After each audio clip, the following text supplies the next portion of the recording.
yeah, it's doing a walkthrough now, so it's a little faster. And it just for some reason looped back to the beginning, and I don't know why.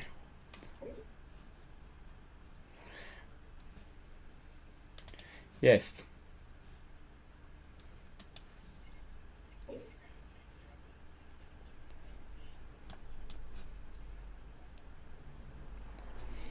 Yeah. All right. You can.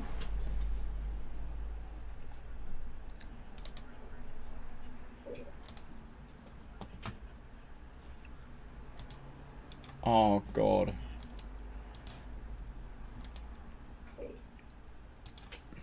You know what? I just realized that on this screen, guys, I was talking and nobody was hearing you because I hadn't set up the audio on this screen. But now everybody can hear you guys, and we're doing the actual walkthrough, and it's actually looking pretty good. So yeah, sorry about the technical difficulties, everybody. But now we're doing the walkthrough, and because it's slow, it actually looks good, and everybody can actually hear you now. Where before it was just me talking, which might have been a bit fucking weird. Do you mean for the whole entire stream? No. Just when I transitioned over to the time lapse and stuff. So yeah, it was just my voice because I forgot to set the audio up on this screen. Imagine if we did a whole stream of Fletch just talking to his. I think that happened on one of the earlier streams, dude. Okay, so this is Rachel's setup here. Yeah. And this is Chipter drinking the makgeolli. Can't see it. And yeah, we didn't do the poster thing this time. Yeah. I think Chipter got us to sign one poster, but usually we'll have like a couple posters and we'll all sign them, and then yeah, that's true. Yeah, and then we all get one. We did one. Yeah. Yeah. I think we all signed. This is Chipter in slow mo pointing at the booze. That's hilarious. Oh, that's hilarious. This is close up of Nick as Chipter's toys. Can you guys see this on YouTube? It's freaking funny. Yeah, I see. I'm that. He's like, this is so good. This is so good. Oh, right. So do good.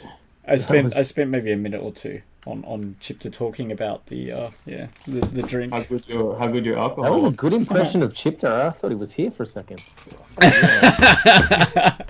You spent some time with him, Flash.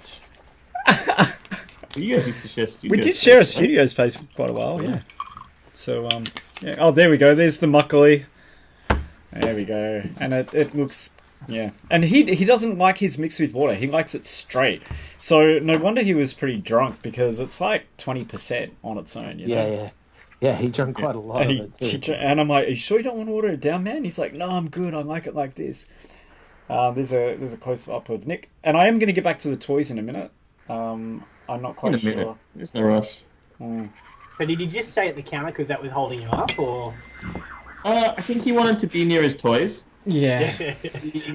I don't know. I was just trying to get footage. I was trying to get footage, and this was the one time where I remembered to get some footage. And then I totally forgot for the rest of the night for some reason that I needed to get more video, and I just didn't get it. Hence why I was like in the chat going, "Hey guys, can you send me any videos that you might have, even if they're dodgy?" So I still want to I'll still put something together. Yeah, I'll still get that to you. I haven't. This is the Andrew's 2.5 Men, which is fucking hilarious again. Oh yeah, very cool. I mean, half a man. I don't know that like 30 rocks. Missing an arm. That's like, is that even half a man? It's 2 3/4 men, really. Isn't it? Yeah. Like, you know, I wasn't 100% sold. Like, not the Andrew and all that shit, but you know. That's the line for the toilet. I didn't bother about that. There was an alleyway out the back. That was, you know. Mm-hmm. What is that blue dot? Hey, can you guys see that blue dot on the video? What is that? Yeah. What the hell is that? Is that something from the lights, from the UV lights or something? It's tracking with you, though. I know. It must be some kind of ghost. Freaky. Yeah, for sure. Yeah, so that's the bar setup. Yeah, Sensorium's such a great space. Rochi's done such an amazing job with the whole thing. Yeah, it's pretty cool. And we were so lucky to have, to be able to have this space. And here's your dice game. Oh, and that's it. Sorry, I thought I had more, but I don't. So yeah, I mean, hopefully I can. I've got a few things from Chipter and AJ, and Nick's going to send me some through, and I'll put together a proper video. Well, I won't cry just because you ended on my dice game. Oh, I did actually get a few minutes of your dice game, so that was pretty cool. All right, maybe I should work on some toys right now. I'm just still in mourning over my piece. Oh man. Well, give me this Gundam thingy-majigs. I don't have anything to replace it with, though. You know. Dude. It's irreplaceable. Maybe I should I just? I tell you what. Should I just put a Tauntaun writing this now? What do you reckon, guys? It's a bit like. What do you reckon? You could also fabricate a new piece. Yeah. I mean, it could be Rancor versus Tauntaun. Yes, Yeah.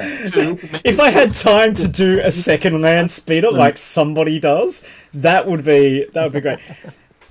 You need to get your knife out and need to cut it down the middle. Yeah. Cut that tauntaun down the middle.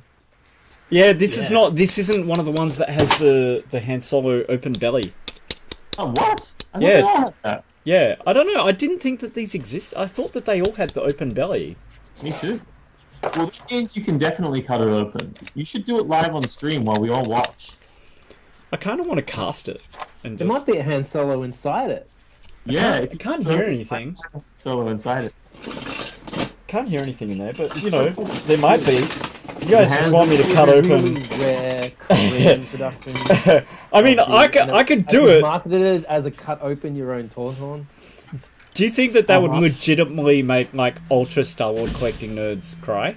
If I cut this apart on stream? Maybe. There's only one like that. Is it rare? Is it worth something? I don't know. It doesn't have the. I don't know. I mean, it's a Star Wars figure, a Star Wars toy. So That's something I think some people might try. Yeah. I'll Google it. Speaking of making people cry, there was a hilarious thing.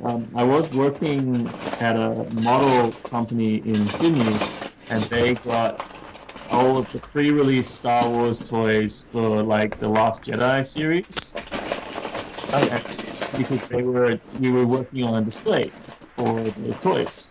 Some sort of like Maya or something like that. They were paying for a big build-up for the stream. So we had all these toys before they were even released to the stores. It was brand new. And we were making like a display for a scene where one of the TIE fighters is trapped in the desert. And I'm like, cool, well, you know, obviously the best way to do this is to like take a blowtorch to the TIE fighter, right? So we opened, I did a video of us. I didn't put it live until like after the fact, because, you know, that would be breaking my NDA. But yeah, I took a photo of us unboxing it and then blowtorching it. Did you get some feedback on that, maybe? Some people were a little upset. Mm-hmm. Other people thought it was hilarious.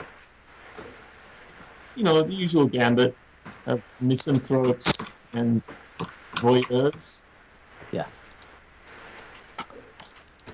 It's a good time. Sometimes a bit of both.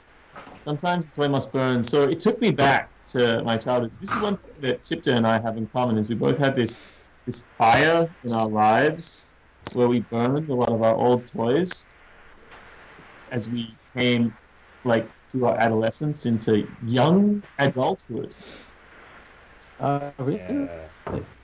I don't know if anyone else had an experience like that, but I burned lots of G.I. Joes and melted them into a pile together to make No, I abstract. think that Were you using a magnifying glass to start said flame? No, I wasn't 12. I was like 17. Yeah. And I had already cannibalized most of my G.I. Joes to make like Warhammer stuff at that point. So most of the vehicles had already been like turned into sort of other gaming pieces. And because they were so cool, you know, didn't know it at the time, whatever. And then I was like, what am I going to do with all these figures? I know, I'll melt them all together. That would be so cool.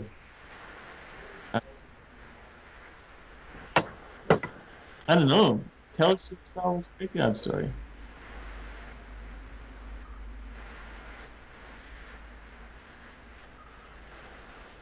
Oh, yeah, they had sandpit. You did tell this story. You kept digging. I used to have dreams. I used to have dreams about digging in a sandpit and finding He-Man toys. Because I lost one of my He-Man toys in a sandpit one time. Because, we played underground events, and that's what happens. And then we had to go, and then I was like, couldn't find it. I was digging and digging. Forever after that, I was haunted by nightmares of find that He-Man toy and finding other He-Man toys.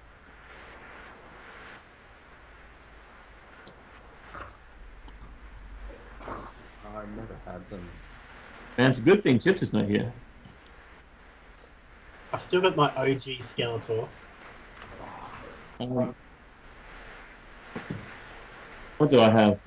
Look, I have all of the main churches. So I have like the Shira Church, the Church, and the Skeletor Church.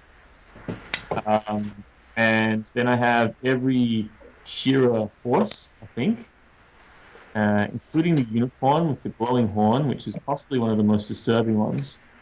I have a bunch of miscellaneous He-Man toys, but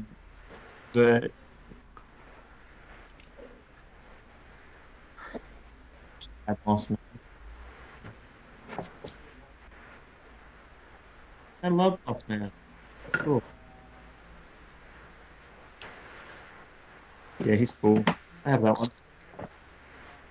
Stinkhole.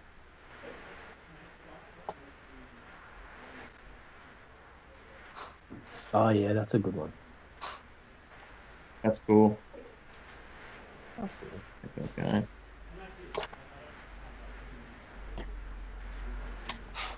What, you never got the actual...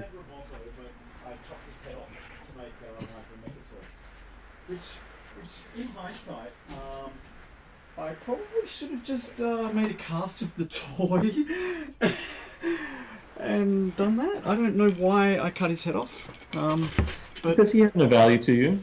no, he didn't. He had value to me in making a new toy. Oh, and Yeah. I've got a ninja dude, but I don't know who he is. Who's this guy? Show me the head. Oh yeah, that's like a B grade. So that's the rip-off toy. Yeah. Oh, is that a rip-off toy? Yeah, I'm pretty sure. Yeah, I mean his Wow. legs are like totally.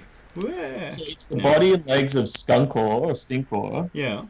Oh, it is true. And like the head of like so those were there were just so many rip-offs that were coming out around the time, and for years afterwards you could get some great, really cool secondhand, well not secondhand, brand new, straight out of Taiwan or Hong Kong or wherever they were making them. Sort of making them in all these places. Yeah, so this is the snake. This is the snake dude. He's like, "Hi, I'm normal everyday dude, but if I split my skin off, if I like, he just loses an arm. He's suddenly got this little waving like, hi, I've got a snake arm, right? And I just don't get it. I mean, I guess it was kind of cool, but it's got this kind of like emaciated, like, Whoa. Oh, right? Like, what the fuck is that? Yeah, it's pretty In freaky. order to fit inside the shell, it has to Yeah, be it's just like, it's a pile of worms. And it's not one snake, it's like 1, 2, 3, 4, 5, 6. So he's got like multi-heads and stuff. It's so weird. Oh.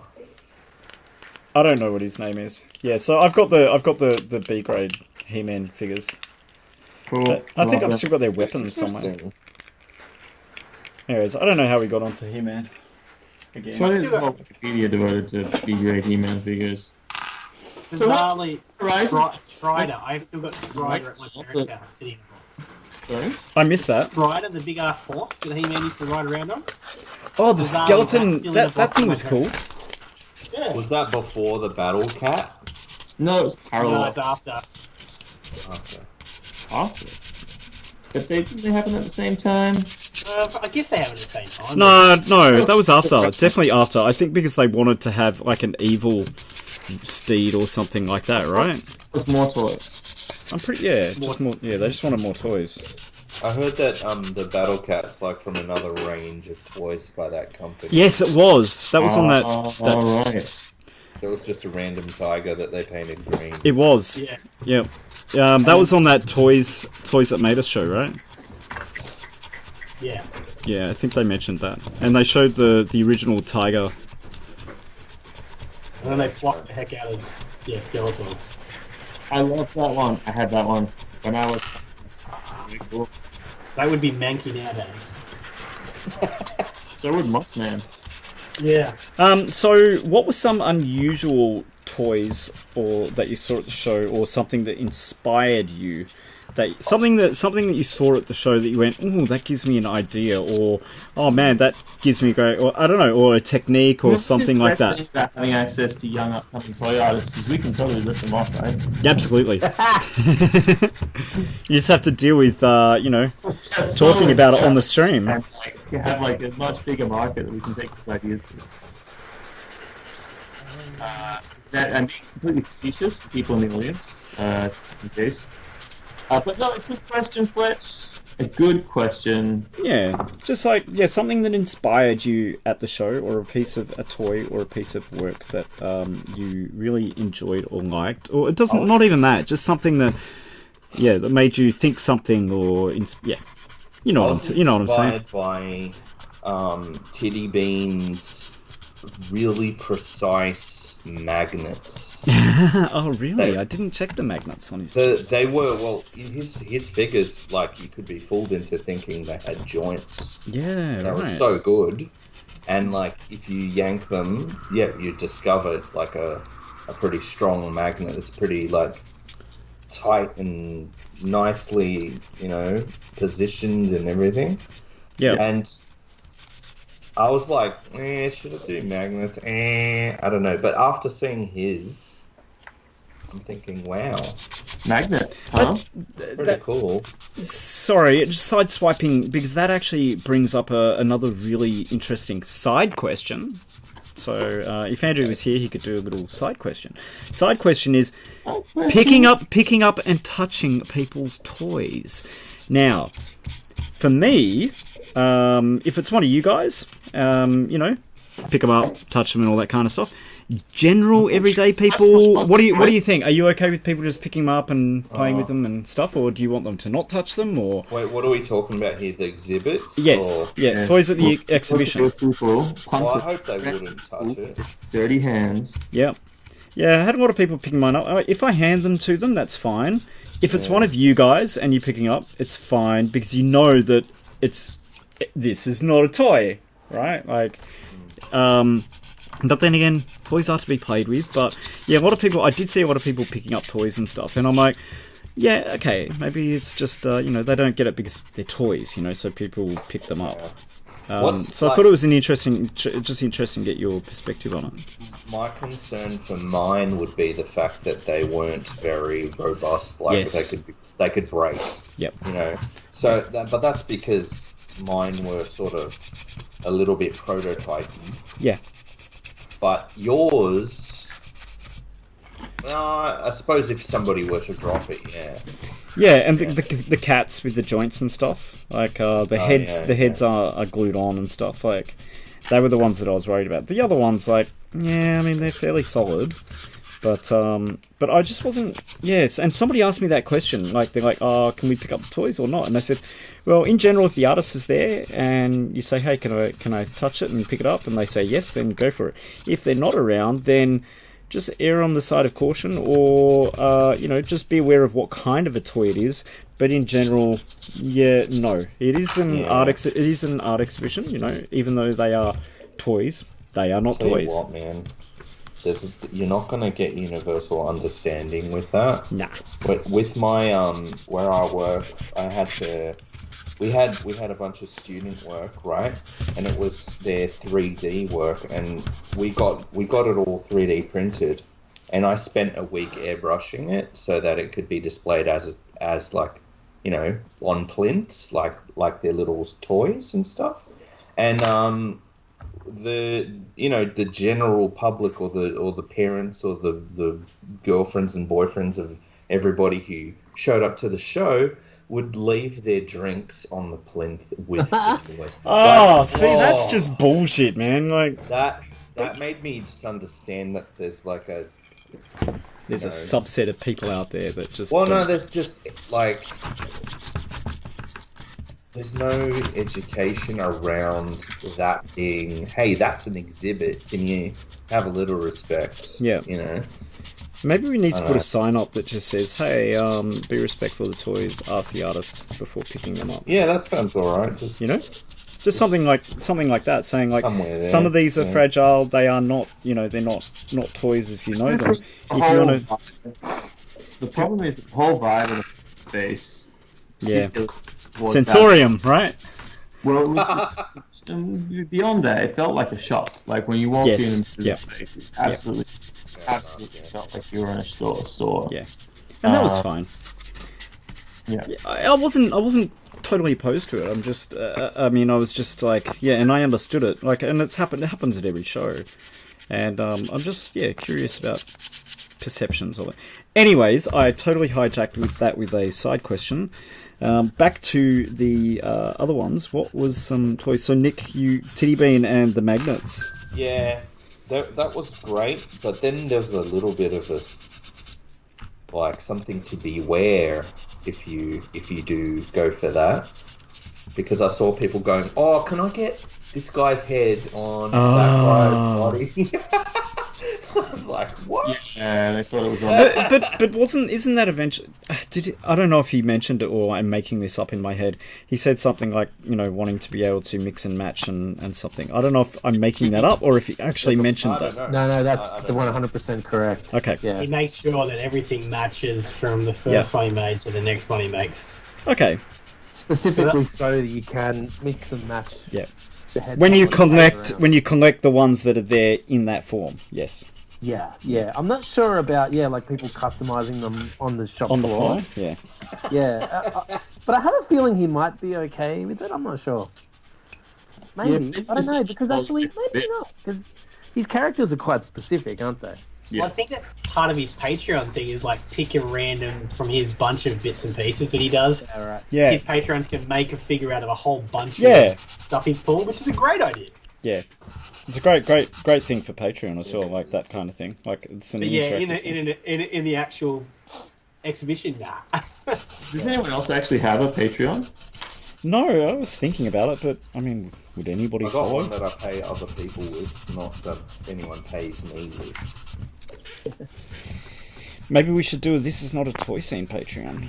It seems actually that's not a bad idea. Yeah. The thing that just puts me off is it just seems like a lot of effort. Work. Yeah, but maybe if it's split between us, and maybe we can use the money in the kitty for putting towards projects and. The main thing is offering incentives. So most of the time, like people who are getting on the Patreon are getting something out of paying for the Patreon. Of course, you can definitely just set up Patreon saying, "Hey, you like what we do? Support our thing." But often, like, there's like a reward system that people will set up. So they'll set up like a private Discord specifically for hints and tips. We kind of already have that. Yeah, true. Fuck that one. The thing is, we're so open. Yeah, exactly. We want to see more toy artists coming in. Yeah. And ultimately, it's that sense of community that's also doing us well, because we're also building goodwill in the community. We're supporting the community by having exhibitions, and we're also supporting our own work by being figures in the exhibition in the community. And people are like, "Oh, cool, we know that person, so we're going to follow their work."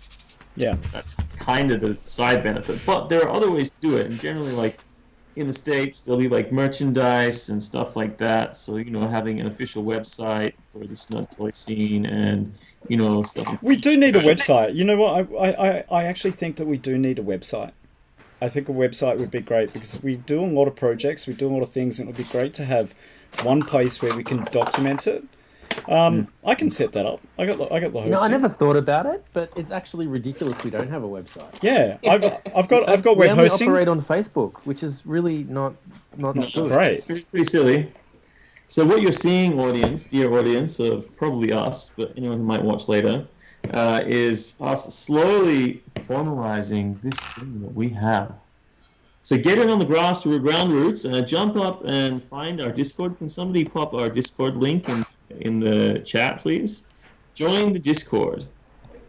Join the This Is Not a Toy Scene Discord group. We're going to pop links in all the places. It'll probably be in the video description for YouTube.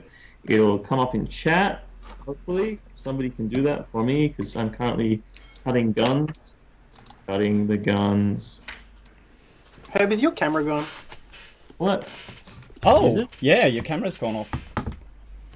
Why would it do that to me? I don't know. Oh man, I haven't been checking chats either. I don't know if people have been. I like sorted myself out in my account. I knew that there was a link there, but I didn't realize how ridiculously. That's a I'm done with that. Range, Fisher Price, and the creation of ridiculously. I'm done with that. Range, Fisher Price, and the creation of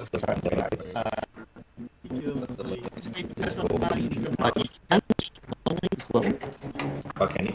All right. Yeah. Ooh, everything just went choppy there for a second. That was me. Sorry. I think it was. I think I've noticed sometimes before when you go offline, Herbie, or your video goes offline, it chops the audio. It's just a Skype. Well, I've never gone offline before. I have gone offline just now. First time. Okay. I already have streams. Wow. Oh, I didn't even go offline. I was still talking. I just you were. accidentally closed the program through which my video. Ah, gotcha. I kind of did I wanted to adjust myself, make my head bigger in the screen, and it was reflecting my ego. But now it's a bit better. Somewhere between my tank and my head. It's strange to see someone's hands disembodied from their face. I don't know. You tell me. A little bit. No, it's 2021, man. I'm not really surprised by Yeah, we all grew up much not too surprised by Could be a deep fake. Anyone who spent enough time on Australian children's television is very well used to disembodied features floating around the screen. Oh yeah, that weird talking green about screen stuff. Molly Grubs. Molly Grubs. Oh, fucking Molly Grubs. I had an argument with someone the other day about whether EC from Liftoff or Molly Grubs was creepier. Which one I think is Molly Grubs. Is that the weird bird thing? Molly Grubs is creepy. No, yeah, EC I was on Molly that. Grubs. I was on Team Molly Grubs. It's like a child's doll with no face. It was just a. Yeah, I remember that. Yeah. Terrible. I didn't find it creepy at all, really. No, I didn't find it creepy because it had a personality. It was just Everybody was so loving towards it. What I found creepier is those kids that stand against a wall. I found it creepy when the news decided to show Fat Cat getting buried. What? What? Yeah, when they That cut never back- happened. Oh my god, I remember Fat that. Cat, Oh and shit, they- I remember that. Actually went through I'm like, the what? whole burial.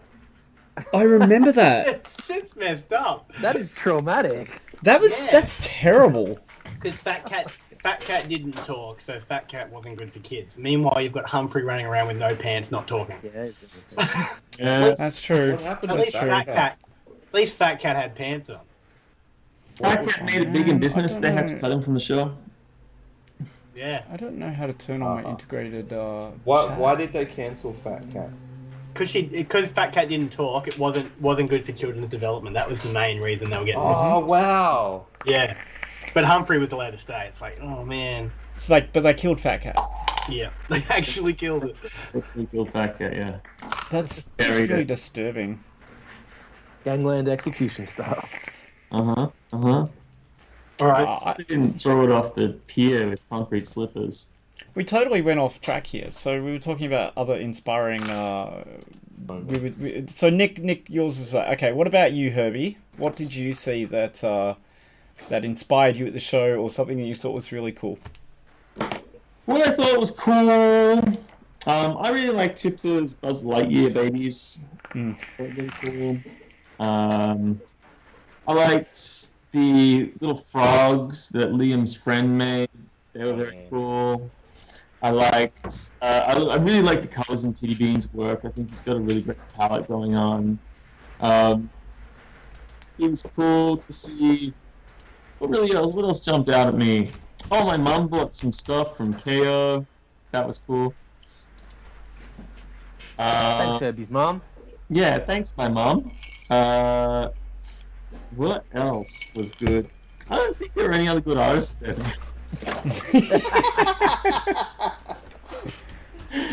No, Whatever. I totally kid. No, I thought it was all good, but those were the things that like, really sort of. And when I say that, like, I really mean there were like no other good. No, I'm just kidding.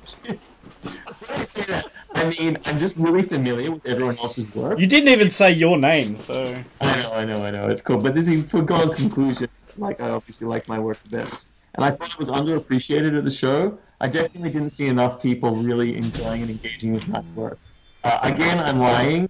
I had a great time playing with people, playing Dice Charms with my stuff. I was super inspired by not my work, but the way people interacted with my work. But I don't think that's unique to my work. I think that's unique to any toy that people put in an environment and say, come and play with this toy. I've made a space. And I think anyone's toys like would have the same kind of reaction, because they as we said, like, one of the biggest things about toy shows is stopping people from grabbing them and picking them up. Yes. Yeah. And that's great. And Chipter knows this after years of doing toy shows, and he knows this, and he knows this because he sticks all of his stuff down to the table when he puts it on display. So, for example, after hours, when I was acting like a lunatic, I fell so hard of a Chipter's display, and it was not even remotely damaged or disjointed or knocked at all. Mine was. Oh no. Man. Maybe I also fell into yours. Stuff was everywhere. I But part of that was me, and then taking my toys and setting up scenes with other people's toys. I don't know. I think I did most of you guys' toys. Yeah, I little scenes. I liked that. Everyone's toys. What we should have done is we should have done a closed doors play date with our toys. Like maybe we should have. Yeah, next one. That's a good idea. Say that again? What's that? We should have a play date at the exhibition. So we do like an artists only meet and greet a day before, or maybe in the week or a day after the exhibition. That's a great idea. And we just have a play date, and we like show and tell each other's toys. We show how they're supposed to be played with, introduce them to each other. They have got a life of their own, and Sounds like that could be fun content for something like a Patreon. yeah, we saved that. That's good. That's good. Watching toy artists going mad and play with their toys. Crawl inside my mind. That's the segment. Call it. Crawl inside my mind. Segment. That's actually a cool idea. Because look, we get to socialize and stuff at the exhibition and on the stream and at Toy Jams, but we don't really play. Or you know what I mean? Like and exhibitions. It's always crazy. And the night before the exhibition and all the setup and stuff like that, always crazy. So. Yeah. We don't talk a lot about our work to each other, really. No, we don't. Apart from these on here, things where we're like introducing what we're doing, and in our intros, I mean, when we're talking about what we're doing, but we don't often just talk about our toys. Yeah. That's very true, man. Yeah, playdate's fun. Playtime is fun, and that's half the reason I think that's why I make toys. Like I think some of them are statuettes, but like most of the toys that I had for the exhibition were ones that I made because I want to have them in my dice bag, and I use them. Like when I'm playing games outside of it, I'm totally using them like as markers, as proxy miniatures, as just things to actually roll around and have fun with. Yeah. And I think that's the same for everyone's toys. It's just they don't. You don't get the chance when you have an exhibition. That's what it becomes. It becomes the exhibition. Yeah, that's I mean, all my toys have a story. Like, there's a whole shared universe that they are actually in. So whenever I make one, like, I always have like a full backstory and how they fit into that whole universe, you know. But I don't really share that very often, you know. Like maybe on the back of some of the cards and stuff for the carded things and that, I put a little story. And if I ever make little headers and that, I'll put the story on there. But I don't really talk about it too much. But do you think that the appeal of the toy is in the eye of the beholder, and do you think that so much of telling a story becomes like an act of taking away from somebody else's story at all? Yeah, which is why it's good if it's on the back of it or if it's hidden away, because then somebody can actually have their story.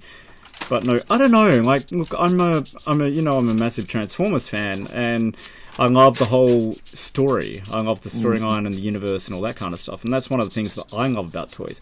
I actually love toys that have a story and a universe behind them. Do you know what I mean? Like, for me, that's my thing, you know? But everybody's different. That's a very interesting topic, and it's like tied to... I was trying to raise this on this show before, like, and it was the whole thing about how I didn't initially get designer toys, right? Like, I didn't understand what they mean, right? Yeah. And growing up in the 80s, we were fed toys that were tied to cartoons, that were tied to comics.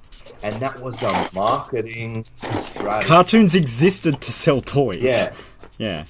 Prior to that, like, you know, when I was a kid, I was, like, aware of how, like, I guess I was brand aware. So, you know, I'd go into one of those old-timey toy shops, feel the Wood Soldiers, or... Toy World? No, just, you know, those, like... There's more sort of old-timey toys. Oh, yeah. And then I'd see, you know, wooden trains or whatever. And I'd look at them as a kid and go, that's not even a show.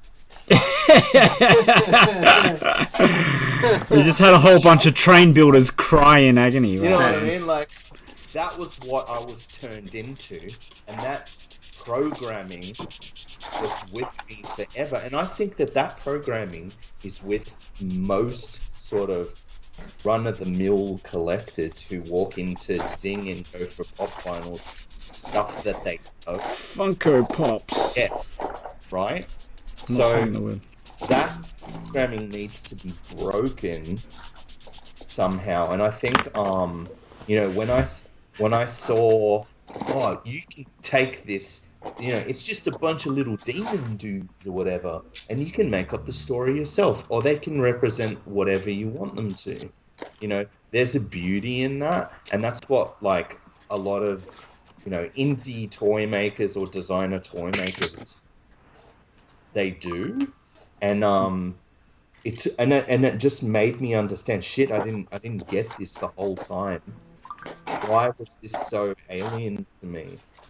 Why did I need to break out of a prison to see brainwashing? Clearly brainwashing.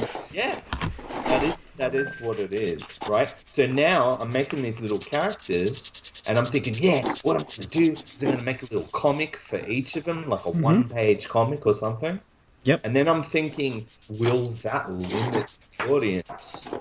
No, will that make somebody go, oh, that looks cool, but I don't know what that story is. Like, oh, I don't know if I. Yeah, but they don't have to pay attention to the story. They can, like, a toy is like, yeah, it might have a story, but dude, when I had Transformers, I created my own, like, Transformers world, and, like, you know, some of these things had different names and they did different things. Like, if you want to imagine it as something else, you're not limited to it. It's just a guideline. It's not like this is totally canon. And if it's totally canon, then you're missing the fucking point of toys in the first place, right? If you're so, you know, that's what I get about some collectors. They're just too obsessed with canon, man. Like, if it tells a good story, so what if the continuity's a bit out of whack? You know, like, you know, it's fine. Like, it's a toy. It's a physical object. It can embody whatever you want it to embody. The story is just there in case you want to fit it in with, you know, what that vision was. I think You're not limited. You're not limited to it. I love toys that have comics and like ancillary stuff and all that kind of stuff. And I actually, you know, I would actually collect toys that have those stories over ones that don't. So there's that as well. And there's probably just as many people like me out there. But then again, I just buy toys because they look pretty as well, or they look cool. That's right, but like, what's the other? So if it's not going to be a thing that you're, you know, a franchise that you follow, what is the other thing that makes you want to buy it? It's the aesthetic of it, right? And whether it aligns with the types of things that you have liked before, or some part of your identity that you're trying to, I don't know. Well, I also collect for style, right? Okay, I think that each artist, you know, and maybe not their first few toys, and maybe not that, but over time, the aesthetic of their toys becomes, you know, it becomes clearer and clearer. The more they make toys, the more they, like, you know, put stuff out. Certain aesthetics, like, and they might branch out and do something totally different, but there's still going to be an aesthetic there. And I collect for aesthetic. If I love an artist's aesthetic, then I will collect for the style of it. Yeah, you know what I mean? So, regardless of the story or anything like that. And sometimes the story's just also cool, you know? Yeah. What do you guys think? I don't care about story at all. Yeah. See? Everybody has a different way, a different view. What if something has a story, though? Would you read it and care about it at all, or you just don't care? Yeah, like that's a nice bonus for me. But but it's definitely not something, and it's something I get asked a lot, especially from like toy collectors. What does it mean? Yeah, especially from toy collectors. They want to know, what's this? What is this thing? You know, and I'm like, well, it's whatever you think it is. Yeah. Yeah. From a lot of the time when I'm looking at stuff that I like, it's either it's like either a property that I'm into, which is you know, that's one lane. But then in terms of the art toy stuff, it's mostly about character design for me. Yeah. I think, and like when so much of this character design that I see you coming up with has a lot to do with you know, other stories though, like Godzilla. Or bags of things that have left behind on the floor of a nightclub. I mean, I think, yeah. I mean, and that's fine if if you're looking at that and it's telling you a story. Like, I think art does tell a story. And when I'm looking at a piece, like if I'm looking at one of your pieces, Herbie, like if I'm looking at that little frog, right? Like I'm not thinking, I wonder what Herbie's story was when he made this frog. I'm thinking, this frog looks cool as shit.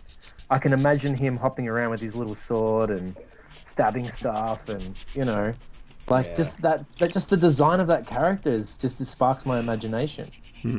I don't really care what you thought. I mean, I don't know if that's insulting. I don't really care what you were thinking about when you made that. I just I got to make a couple of blockers for this game. What the cool thing to do? Yeah. I'm gonna make this frog. And it's the same with yours, Nick. Like when I saw that little angel girl and that little rock guy, I was like, these are cool characters. Like I can imagine these. I can imagine what they're a band. I could see them in a band. How they moved. I wasn't thinking of a specific backstory for them, but I was imagining a universe that they might inhabit. I imagine them as a band. So that's very interesting. It's so cool to hear that. And now I'm I think if I packaged it with a little tiny comic, would that be taking away from it? I'd be thinking, I'm doing all this cool artwork and I work so hard on it. The truth is, it would be for someone like me, but then that's fine because I can just disregard it. I can just be like, my imagination was better than his. I'm just gonna whatever.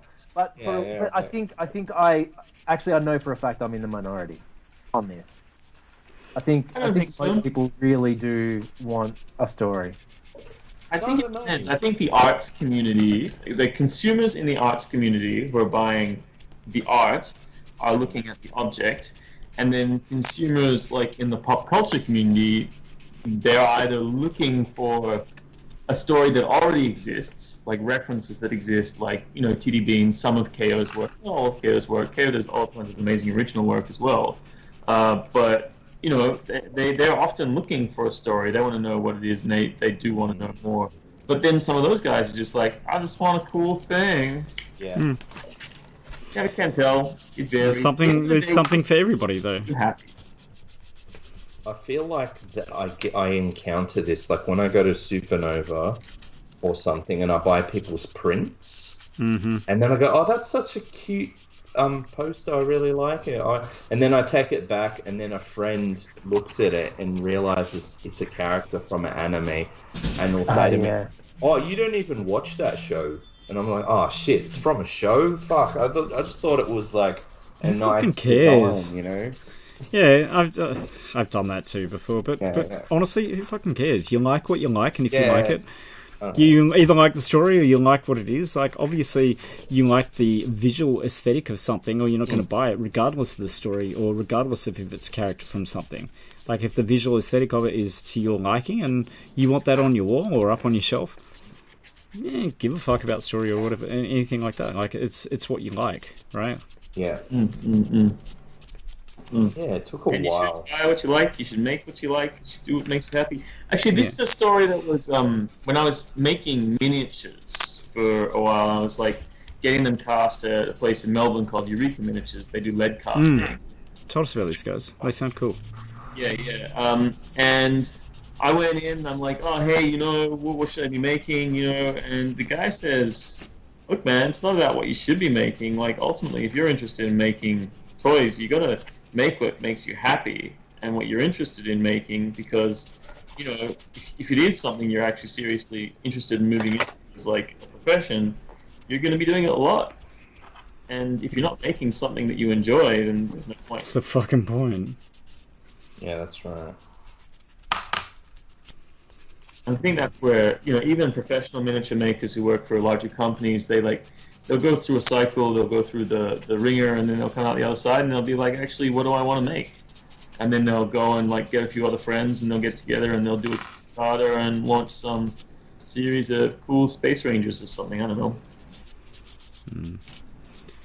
So Shed, what was your favourite part about the exhibition? Oh, wait. Oh, I tell you, seeing all the photos coming in on the messenger is like, oh man, it looks like such a variation as well. Yeah. Like you see some sort of like shows, but they're all basically the same type of figure-ish sort of stuff. Yeah. And there was just so much different stuff in there. I was thinking about this. You know what? I think that, you know, we're always like lamenting that, you know, the Australian designer toy scene took so long to take off, and like, you know, that we're all working in isolation and all that kind of stuff. But I think that there's actually been a real bonus to that in some ways, because I do look at the diversity of artists here, and we are a diverse range of motherfuckers. Right? Yeah. Like, we are very diverse, and I think that in some ways that's, you know, and also, like, you know, we're not all in the same state, and we're all coming from different angles. And I do look at some other places in the world where a lot of the artists, their aesthetics and the toys that are coming out, they're not the same, but there's certain elements and things that are, you know, Yeah, they're all emulate each other. yeah. And I think that honestly, we bitch about it all, and we're like, yeah, it took so long, we were in a void and all that. But I actually think that was one of the main positives and bonuses that have come out of it. You know, I mean, the isolation. I think the land speeder show will show you the variation in people too. Absolutely. Yeah. Well, there are lots of people on toy makers, right? Yeah. Yeah, that's gonna be pretty amazing. Yeah. I mean, a Furby land speeder. What the hell? Oh, Rachy, so That good. might be my favourite one. It's So far. Yeah, it's pretty freaking. It's somebody made a comment, and that's the stuff nightmares are made of, and it's true. But yeah, but it's so like it's. I think we've talked about this, like toys that unsettle you, but you really love, but you just can't do. But you know. Did we talk about this? Oh, okay. I think I did when I was talking about Wendy's stuff, and I love Wendy's toys, but Oh yeah. I can't, like, teeth and teeth just are not my thing. Like I love them you know, so much. I love them. I just can't I can't do the. Do you know what I mean? Like, I really love them and I love what they are, but they just kind of creep me out a little bit. Sorry, Wendy, I love you. There's a difference between art that you can appreciate makes me feel something. and art that you want to live with. You know what I mean? Oh, but it, it works because and it works for what it is because it makes me react and it makes me feel something. It makes me feel a little icky and weird, but that's my phobia of teeth. I feel something. Exactly. So it works, and that's why I love it so much. Well, guys, it's 13 minutes past 10 o'clock, and I know we started late. Shit, really? And it's been a great time, and we should start late. Our reasonably brief conclusions tonight, and get a little progress report. It's only been quick because normally we're right on time. Normally, as anyone who's seen the stream before knows, we normally start bang on. Sometimes we're even early. Yeah. But my fault. This time, it's normally Fletcher's fault that we're early. But today, that's not the case. Today we started a little late, but we gave you some special content nonetheless. Us humans sitting here making our toys, just like you humans sitting there making your toys. And if you're not yet humans making toys, boy, could you be just like these humans. You're a few short steps away. You just need to go to the toilet. You don't even need to leave your bed, damn it. You can just reach over to that bedside table and grab your nearest appendage and start making a toy out of it. It's not that hard. That's pretty much what we did. I think I just started chewing on something and then it became a thing. Anyway, progress report. I have successfully... So I've assembled the hull of my vehicle, which is, fun. It's a very generic vehicle. You'll see thousands of them in the game online. But then what I've done is I've got this top piece here, and I put it on there, and that's also a generic top piece for another existing vehicle. But then I made two, and I'm going to cast that, because that's going to be the mounting point for my custom weapons. And I made this little custom gun array that's going to go and sit right there. And it's going to have some, and then there's a missile that I'm going to cast a couple of times. So there'll be two missiles that kind of sit here and here, like little boxy-like guys. Is this a Warhammer tank, or is it a... It's a Warhammer tank. Yeah. And then I've got this comes off, and this comes off, and then we put the big gun array, which is like this one, and it's like, whoa! Woo! And I got some little bits to go in the front. Like I said, this is my day off, not really doing it for you guys. This is for my own pleasure. So I can run around and destroy people on the tabletop with toys older than they are. Good times. That's my progress. I'm going to have to get a bunch of that stuff in the mold, and then I'm not going to show it next week. Next week I'm going to come back and start working on some real toys. Getting ready for the next exhibition. That's cool. More things straight out. Adelaide? Is that the plan? Yeah, Adelaide's the next show. First for Adelaide. No. This is we had Chipter and I had a secret conclave at the toy show.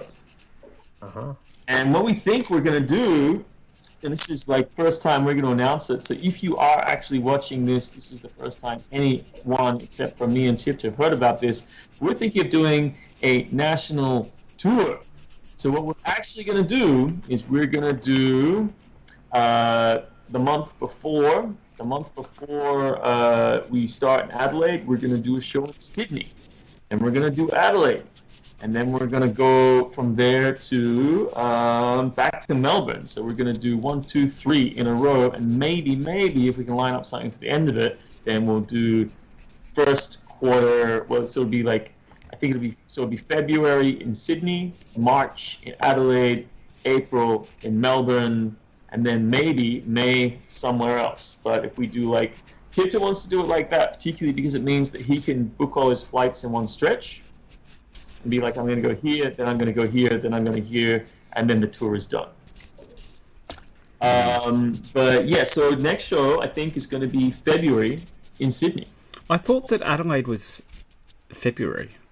End of February. End of February. The very, very end of February, beginning of March, I think, isn't it? I see.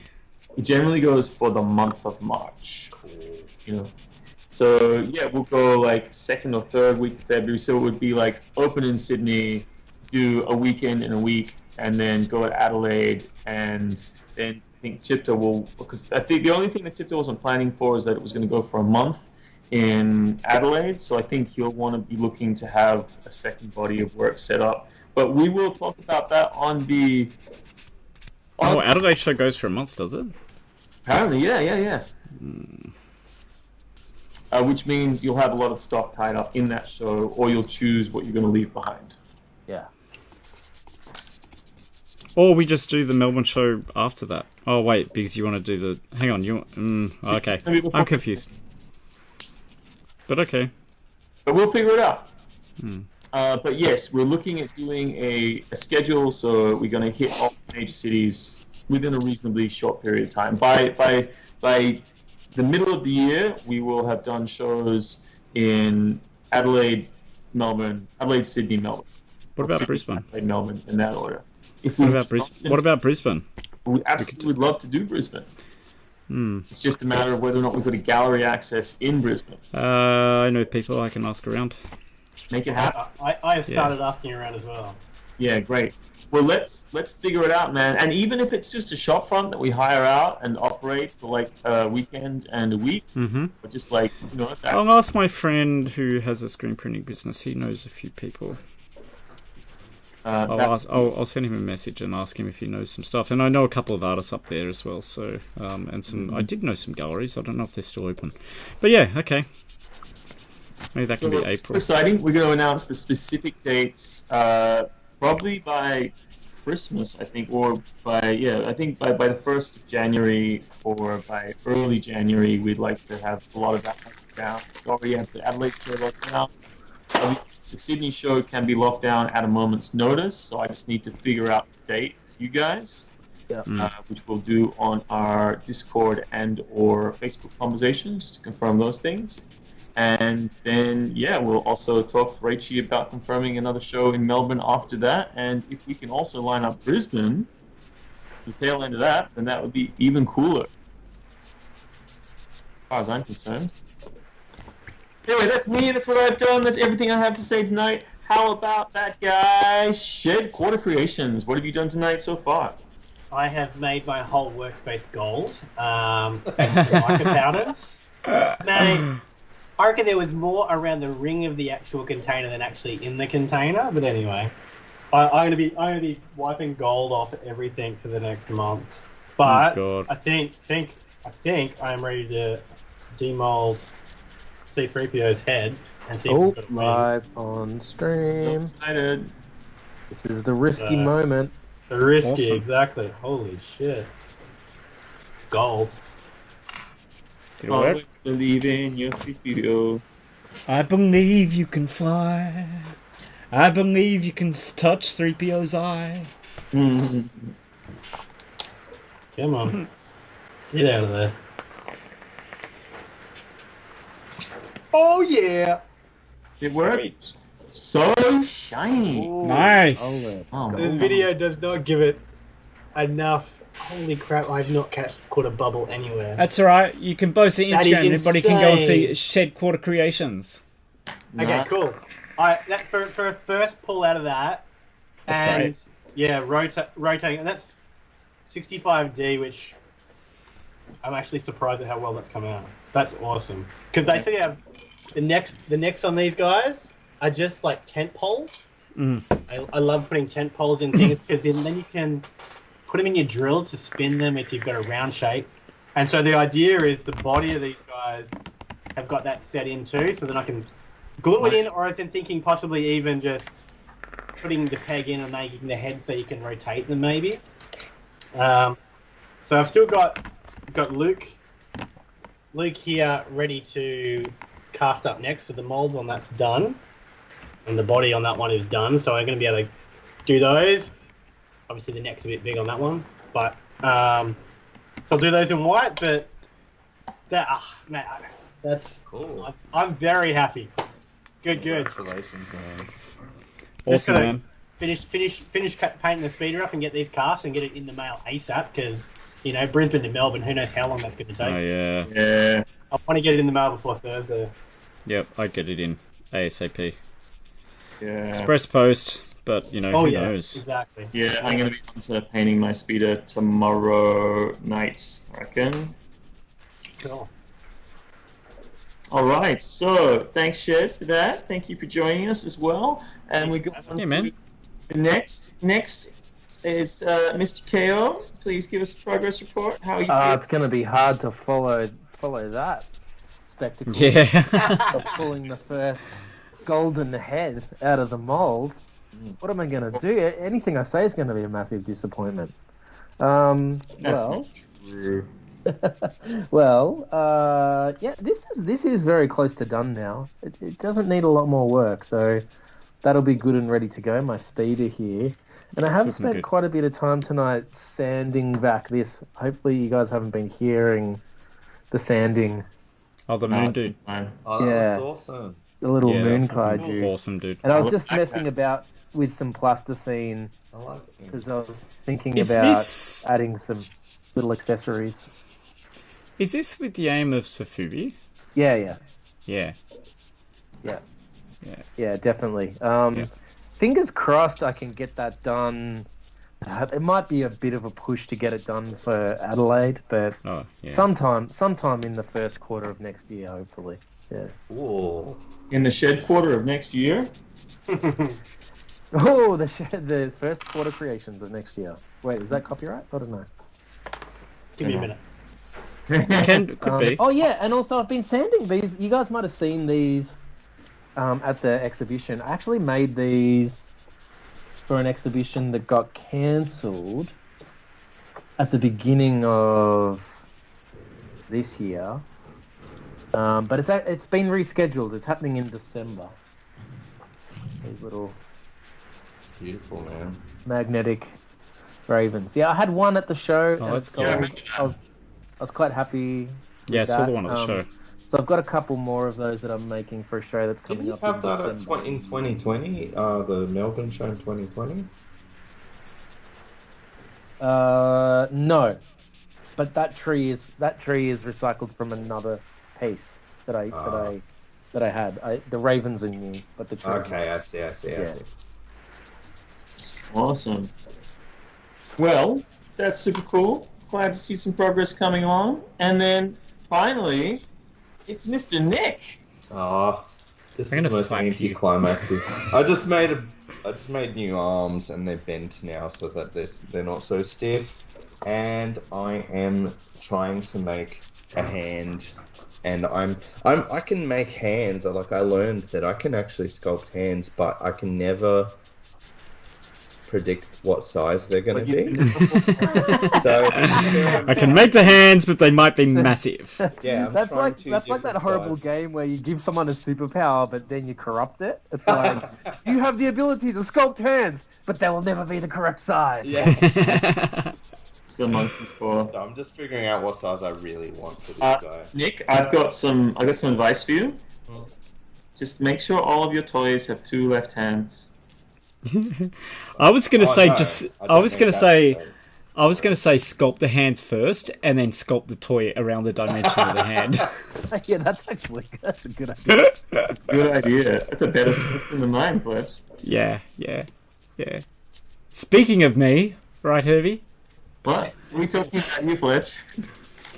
Mine is anticlimactic and boring as hell. But I have finished sanding this guy, so I'm just gonna put a coat on him, and he's done. I've got to cast him on Wednesday, Cool. so hopefully I'll cast him on Wednesday, Thursday, and then by the weekend I'll be able to make a mold and I'll be able to cut him up and fit him on here. This I still need to do. I still need. And the guy give me Super Mobius vibes. Oh yeah. Are you cutting him up so that he can sit down? Yeah. So I'll mold him and then I'll cut him and let him sit down. What are you going to call your speeder, Fletch? I don't know. This is Dr. Mauser, so it's got to be something like, I don't know. I really don't know. The Mauser mover. Maybe. Yeah, and look, I've still got to probably. Mauser's the Mauser. Yeah, I want to finish sanding. I want to finish sanding this in the next day or two, and then I'm just going to prime it. I'm just going to prime it and paint it. Do you know Assemble what it. colour scheme you're gonna do? Nope. No? No fucking idea, man. No Well, idea. tell us about the decoration decisions you've made on it. Like, There were no decisions here. You know how I work. You know, I want to be in Sydney, and I'm in Melbourne. I want to be in Melbourne, and I want to paint it for you. Yeah, I mean, I feel like this would benefit from somebody that knows how to paint. it looks like it needs like a grimy oil wash. Yeah. Needs things. Yeah. And I think I'll just go that. I think I'll go grungy. I might like go like a dark, like a red or something. I might go orange and then grunge it up and then Yeah, orange would be cool, or Scratch Akira it up. red. That's the other thing. When I see it, I see Akira red. Oh, Kira. wow. Oh yeah. And then you could put Oh. little Ooh. stickers. Of, Stickers, yeah, stickers and scratches and little standard bits. tell us about Dr. Mauser. He doesn't really have a story yet. I've just Why invented Dr. his Mauser? name. Why? Well, it's a mouse head from a mouse toy. It's like not from a figure or anything. It's actually from this mouse toy. I thought And that I was just Mew cut from the- Pokemon. Yeah, I think so, or something like that. And I actually just cut the head off it, and I went, "Oh, that actually fits on the top of the figure." So, and then he's got a mask, and I figure like maybe he's I do kind of have a story, which was tied into the Robo I Am Kampong. He's the one that actually like was experimenting on the chickens with the Irukandji virus. Oh, and, cool.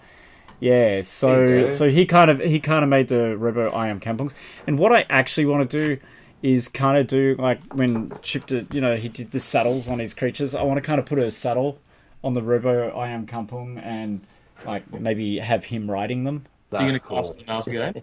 Yeah, the Mauser guy. Yeah, cool.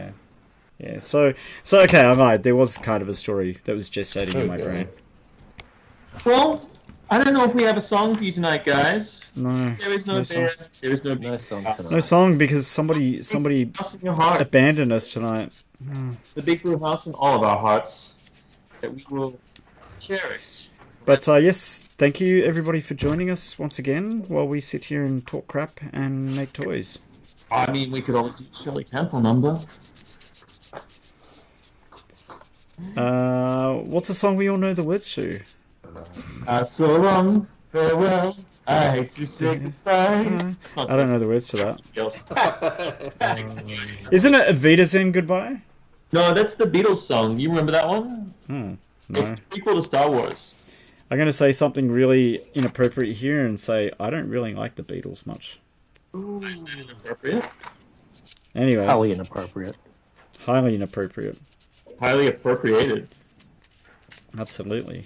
Highly But yeah, no farewell song tonight, unfortunately. But we will be back next week, the Monday before the Landspeeder exhibition, and Whoa. hopefully I will be doing the Your exhibition. finishing touches of the painting. Well, I don't know if I'll do finishing touches of the painting. I'm going to have to have sent mine off by then. Yep. But I'll share Oh. pictures. I will be doing last minute crunch work, Yeah. but I figure I'll do some over the weekend. I don't have too many plans this weekend, so. Well, thanks everybody. All right, guys. Thanks for guys. joining us on the stream, and we'll see you next week. Yep, for more of the same. Coming back at you straight out of lockdown. Adios, muchachos. See ya. Bye.